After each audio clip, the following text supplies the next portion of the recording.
बंगाल की सियासत में अब सीधी टक्कर नहीं, सीधा मिशन सत्ता परिवर्तन शुरू हो चुका है। 1 मार्च से बीजेपी ऐसी चाल चलने जा रही है जो 2026 के चुनाव की पूरी कहानी बदल सकती है। सवाल यह है, क्या इस बार सच में टीएमसी की कुर्सी हिलेगी? पश्चिम बंगाल, जहां पिछले कई सालों से राजनीति का मतलब है टकराव, नारे और आरोप, लेकिन अब बीजेपी ने नया प्लान बनाया है। नाम है परिवर्तन यात्रा। जी हाँ, 1 मार्च से पश्चिम बंगाल में 9 अलग अलग जगहों से एक साथ 9 परिवर्तन यात्राएं निकलेगी। लक्ष्य साफ है, टीएमसी को सत्ता से हटाना।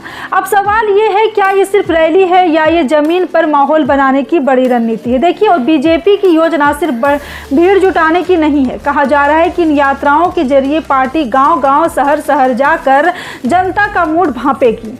लोगों से सीधे सवाल पूछे जाएंगे, क्या आप बदलाव चाहते हैं? क्या मौजूदा सरकार से आप खुश हैं? क्या बंगाल में सच में परिवर्तन की जरूरत है? और सबसे बड़ी बात, इन 9 यात्राओं का समापन एक मेगा रैली में होगा, जहां मंच पर होंगे देश के प्रधानमंत्री नरेंद्र मोदी, गृह मंत्री अमित शाह और बीजेपी अध्यक्ष जेपी नड्डा। यानी पार्टी इसे सिर्फ राज्य स्तर का कार्यक्रम नहीं बना रही, ये सीधा नेशनल पावर शो बनने जा रहा है। लेकिन एक मिनट, क्या ये सिर्फ यात्राएं निकालने से सत्ता बदल जाती है? बंगाल में इस वक्त सत्ता में है ममता बनर्जी की पार्टी तृणमूल कांग्रेस। टीएमसी का संगठन मजबूत है, कैडर एक्टिव है और जमीनी पकड़ भी कम नहीं है। तो क्या बीजेपी को लग रहा है कि जनता अब बदलाव चाहती है या ये सिर्फ चुनावी जोश दिखाने की कोशिश है?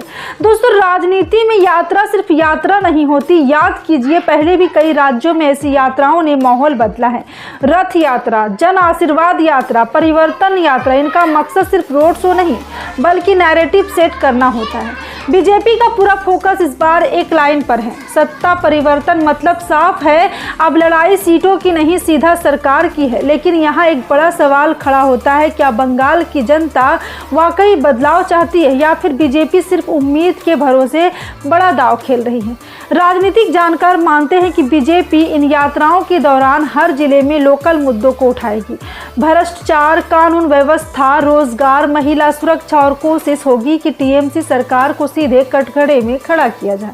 अब आप खुद सोचिए, अगर 9 जगहों से एक साथ यात्राएं निकलती हैं, हर दिन हजारों लोग जुड़ते हैं और अंत में देश के बड़े नेता मंच पर आते हैं, तो क्या इसका असर वोटर के दिमाग पर नहीं पड़ेगा?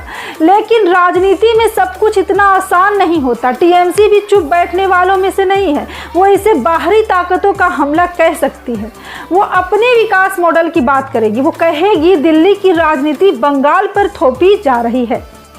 तो असली सवाल ये है, बंगाल की जनता किसके साथ जाएगी? क्या ये 9 परिवर्तन यात्राएं सच में परिवर्तन लाएगी या ये सिर्फ चुनावी शोर बनकर रह जाएंगी? देखिए, लोकतंत्र में आखिरी फैसला जनता का होता है।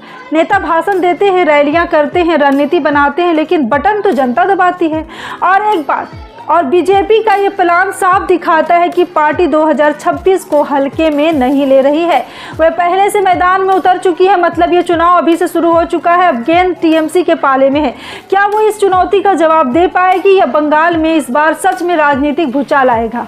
आप क्या सोचते हैं? क्या बंगाल में बदलाव की लहर है या मौजूदा सरकार मजबूत है? कॉमेंट में जरूर बताइए, क्योंकि आपकी राय ही असली खबर है।